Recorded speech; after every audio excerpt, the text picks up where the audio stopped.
नमस्कार दोस्तों, आप सभी का हमारे YouTube चैनल सन एकेडमी में हार्दिक स्वागत है। मैं सूरज पटेल। आज हम लोग विज्ञान के जिस टॉपिक पर चर्चा करने वाले हैं वह है रिप्रोडक्शन इन प्लांट। इसमें हम देखते हैं कि पौधों में लैंगिक जनन का जो कार्य करता है वह होता है पुष्प होता है, या फिर इसी को ही फ्लावर बोला जाता है। फ्लावर ही क्या होता है, पौधों में लैंगिक जनन का कार्य करता है। और इसमें हम देखते हैं कि पौधे में जो पुष्प होता है वह पुष्प को 4 भागों में बांटा गया है, कैलिक्स, करोला, एंड्रोसियम और गैनोसियम।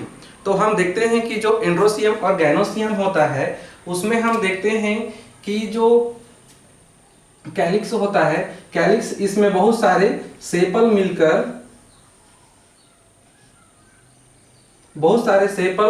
मिलकर क्या करते हैं, ये कैलिक्स का निर्माण करता है, मतलब बाह्य दल पुंज का निर्माण करता है। हम लोग इसको देखेंगे कि पौधे के जो पुष्प है उसमें किस किस स्थान पे ये सब पाए जाते हैं, इसके बारे में हम लोग देखेंगे। अभी इसको हम लोग अभी जनरल थोड़ा सा देख लेते हैं।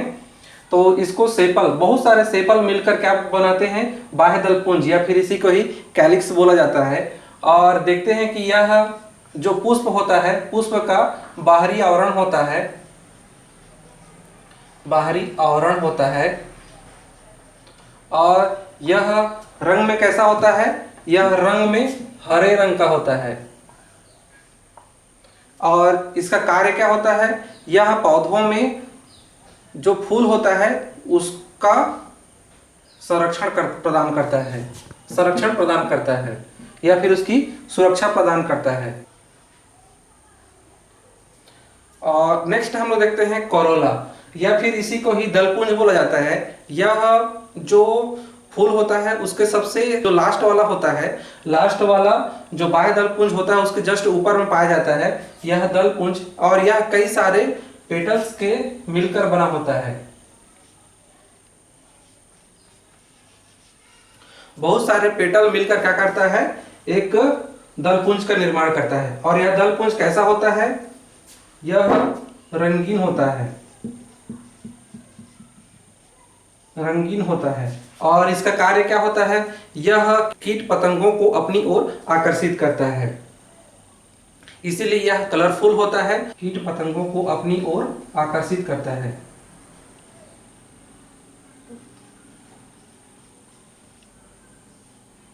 कीट पतंगों को अपनी ओर आकर्षित करने के लिए यह कैसा होता है, कलरफुल होता है। नेक्स्ट हम लोग देखते हैं एंड्रोसियम या फिर उमंग। यह जो फ्लावर होता है उसका मेल रिप्रोडक्टिव ऑर्गन होता है एंड्रोसियम। और एंड्रोसियम इसको हिंदी में क्या बोला जाता है, उमंग कहा जाता है। और यही एंड्रोसियम में यह कई भागों से मिलकर बना होता है, जिसमें देखते हैं हम लोग मुख्य रूप से कौन कौन सा होता है। सबसे इसके ऊपरी भाग को बोला जाता है, और इन दोनों को मिला के क्या बोला जाता है, इसको स्टेमेन बोला जाता है। इसको आगे हम लोग अभी देखेंगे। और नेक्स्ट हम लोग देखते हैं गैनोसियम या फिर जायांग। जो फ्लावर होता है या फिर जो प्लांट का जो रिप्रोडक्टिव ऑर्गन होता है उसमें यह गैनोसियम या फिर जायांग यह क्या होता है, यह फीमेल रिप्रोडक्टिव ऑर्गन होता है पौधों में या फिर फ्लावर में। इसमें यह देखते हैं कि यह स्टिग्मा,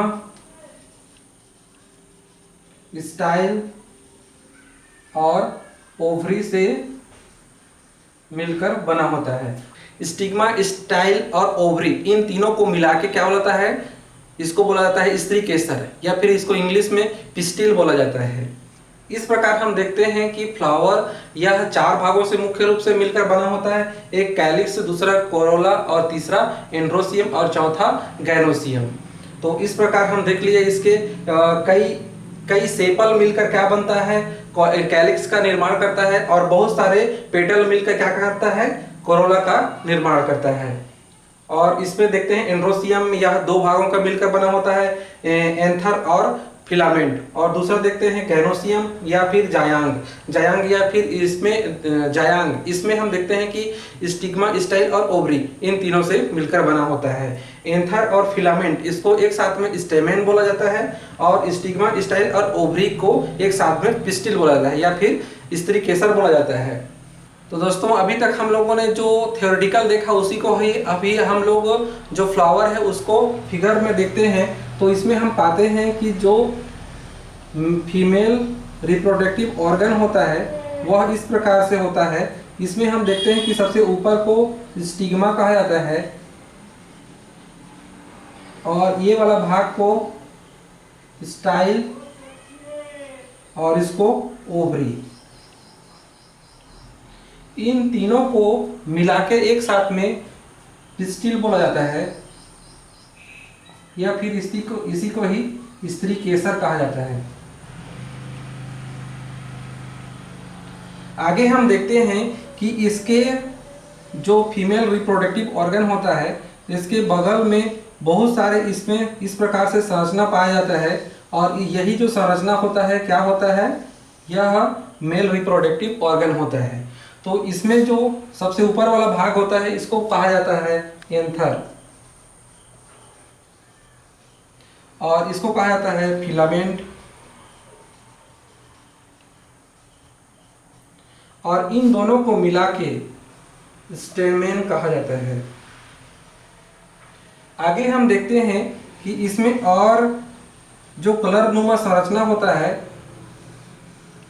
इसी कलर यह कलर होता है जो जिसको कोरोला कहा जाता है।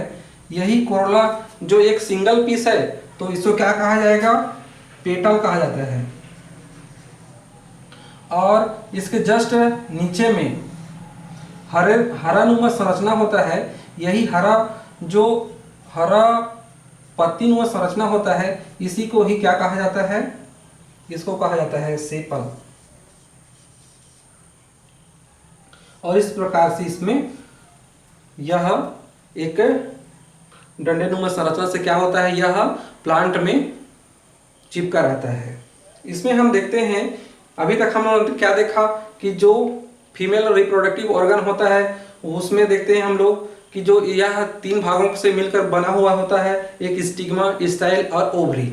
और ये इन तीनों को एक साथ में पिस्टिल कहा जाता है या फिर इसी को ही स्त्री केसर कहा जाता है। आगे देखते हैं हम लोग कि इसमें जो मेल रिप्रोडक्टिव ऑर्गन होता है वह मुख्य रूप से दो भागों से मिलकर बना होता है, एक होता है एंथर और दूसरा होता है फिलामेंट। तो इसमें देखते हैं इन दोनों को मिलाकर स्टेमेन कहा जाता है। और सबसे जो बाहरी वाला भाग होता है बाह्य दल पुंज जिसको कहा जाता है, बाह्य दल पुंज उसमें से एक यदि बाह्य दल पुंज है एक है तो उसको क्या कहा जाएगा, सेपल कहा जाता है। और वही बहुत सारा यदि सेपल मिलकर क्या करता है, यही कैलिक्स का निर्माण करता है और बहुत सारे पेटल मिलके कोरोला का निर्माण करता है। तो इस प्रकार से हम लोगों ने ओवरव्यू इसका देख लिया। और इसके बाद में हम लोग देखते हैं कि इसके जो फीमेल रिप्रोडक्टिव ऑर्गन है उसको और मेल रिप्रोडक्टिव ऑर्गन है उसको। तो इसमें हम लोग जो मेल रिप्रोडक्टिव ऑर्गन है उसको देखते हैं। ये जो एंथर है इसको मैं यदि इसको जूम करके देखूं तो जूम करके देखता हूं तो इसमें मैं पाता हूं कि इसमें क्या होता है, इस प्रकार से ये क्या है, ये फिलामेंट है। ये वाला क्या है, फिलामेंट है। और इसमें बहुत सारे इसमें क्या है, इसमें एंथर है। और इसी एंथर में ही बहुत सारे क्या पाया जाता है, कड़नुमा संरचना पाया जाता है। इसी कड़नुमा संरचना को ही पोलन ग्रेन कहा जाता है।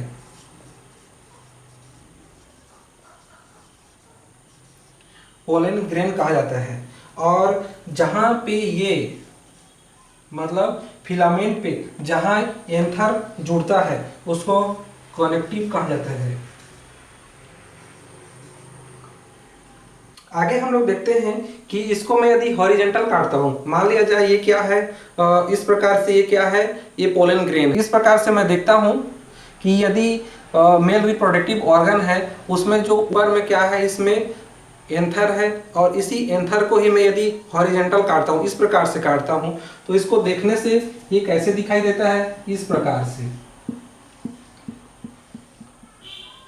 तो ये क्या हो गया, कनेक्टिव हो गया। और ये इसमें बहुत सारे कड़नुमा संरचना पाया जाता है और इसी कड़नुमा संरचना को ही पोलन ग्रेन कहा जाता है।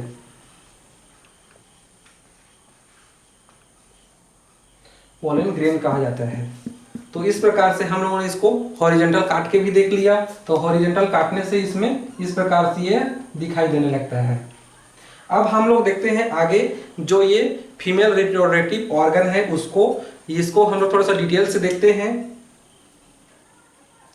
अब इतना समझ में आ गया इसको, तो मैं इसको रफ कर देता हूँ, उसके बाद में फिर हम लोग इसमें देखेंगे इसको बीच वाले भाग को। अब देखते हैं हम लोग, ये फीमेल रिप्रोडक्टिव ऑर्गन है, इसमें हम देखते हैं कि जो सबसे ऊपर होता है उसको हम लोग देख लिए स्टिग्मा कहते हैं, ये वाला स्टाइल होता है, और ये क्या होता है, ओवरी होता है। तो ओवरी में हम लोग देखते हैं कि इसमें क्या होता है, एक ओव्यूल होता है, या फिर इसी को ही बीजांड कहा जाता है। अब यही बीजांड क्या होता है कि इसमें बहुत सारे, इसमें अंदर में और भी इसमें संरचना पाया जाता है। तो इसमें हम देखते हैं कि इसमें जो बीजांड होता है उसमें कौन कौन से और संरचना इसमें अंदर में पाया जाता है। तो इसमें हम पाते हैं कि इसमें 3 ठो इसमें कोशिका होता है, 3 कोशिका यहाँ पे होता है, और इन 3 कोशिकाओं में से जो 2 कोशिका होता है उसको सहायक कोशिका कहा जाता है, और एक जो कोशिका होता है उसे एग सेल कहा जाता है। एक सेल मतलब अंड कोशिका कहा जाता है। अब हम लोग आगे देखते हैं कि इसमें जो बीच में, हाँ, और इसको क्या कहा जाता है, पूरे के पूरे मतलब इसके जो अंदर वाला भाग होता है उसको एम्ब्रियो सैक कहा जाता है।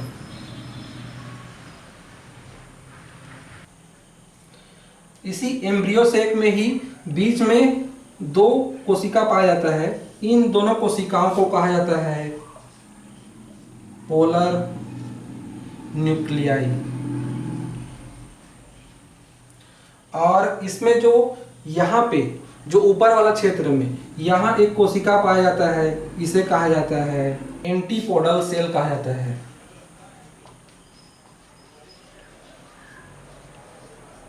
यहाँ हम लोग देखते हैं ये जो कनेक्टिव होता है इसी को ही योजी कहा जाता है हिंदी में।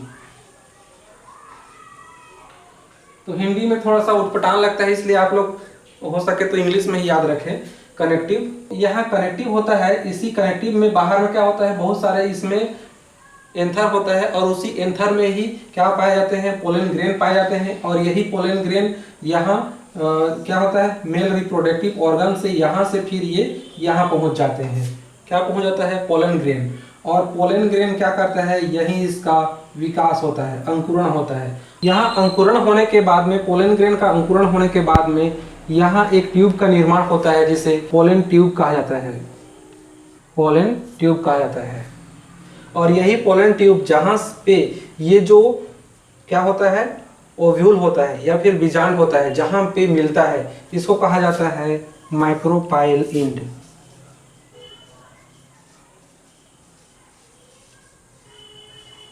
माइक्रोफाइल इंड कहा जाता है। और इसके जस्ट ऊपर, मतलब ये जहाँ पे माइक्रोफाइल इंड होगा, जहाँ पे ये जो पोलन ट्यूब होता है इंटर होता है, और उसके जस्ट अपोजिट में जहाँ भी होगा इसको कहा जाता है, इस क्षेत्र को चैलेंजल इंड।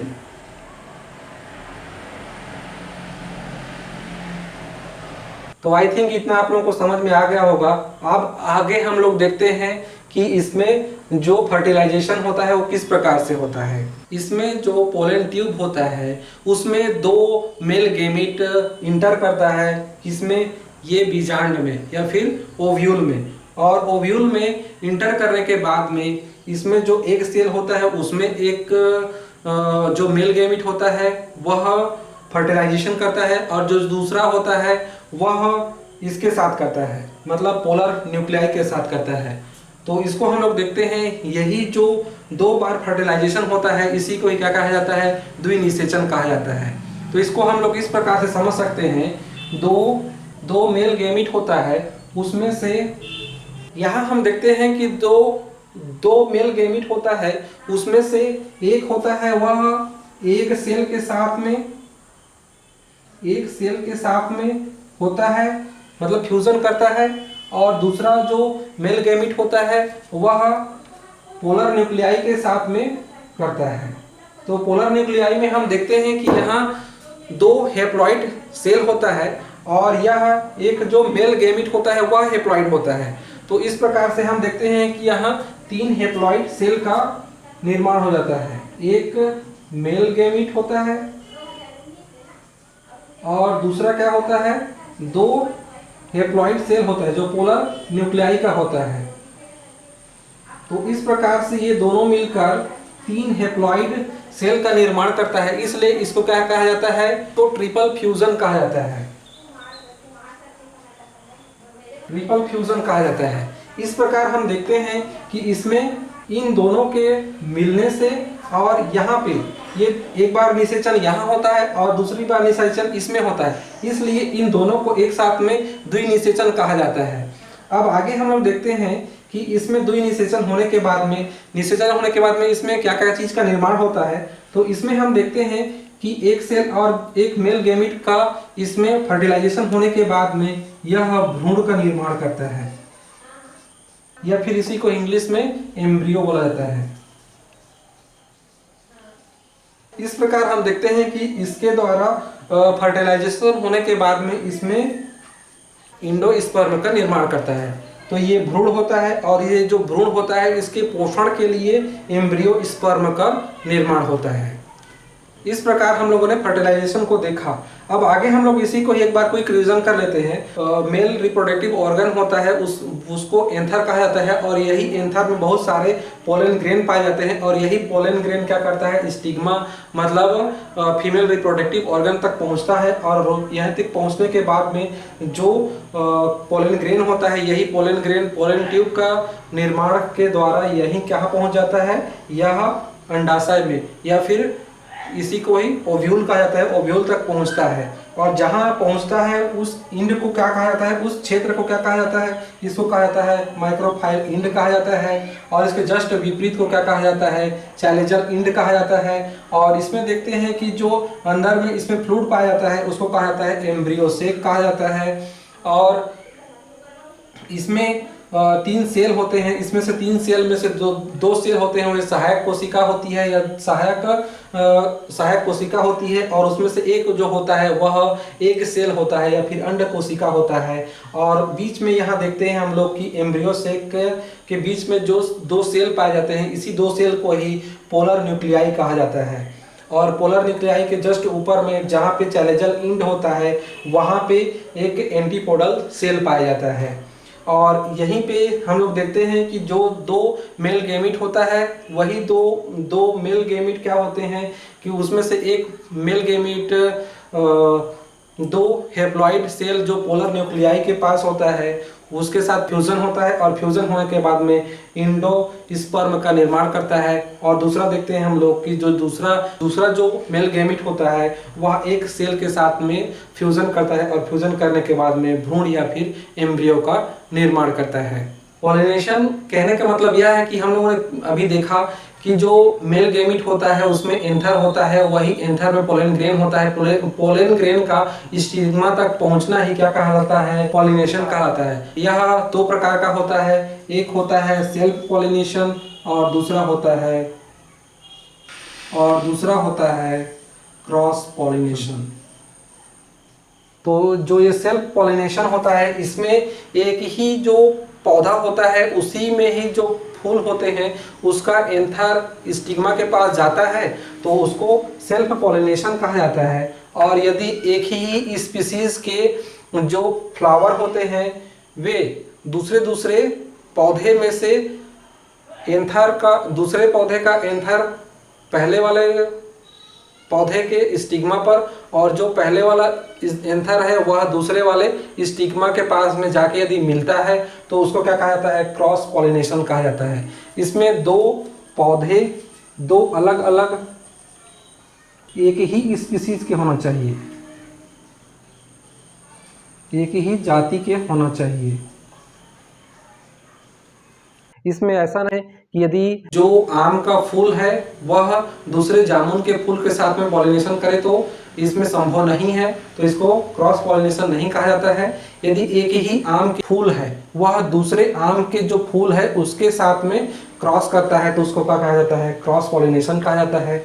और सेल्फ पॉलिनेशन, इसमें एक ही जो पौधा होगा, एक ही पौधे के जो फूल है उसका जो एंथर होता है वह स्टिग्मा में जाता है, या फिर जो पोलन ग्रेन होता है वह स्टिग्मा तक पहुंचता है, या फिर ओव्यूल तक पहुंचता है, तो उसको कहा जाता है सेल्फ पॉलिनेशन। इसमें एक ही फूल होता है, एक फूल या फिर एक पौधा।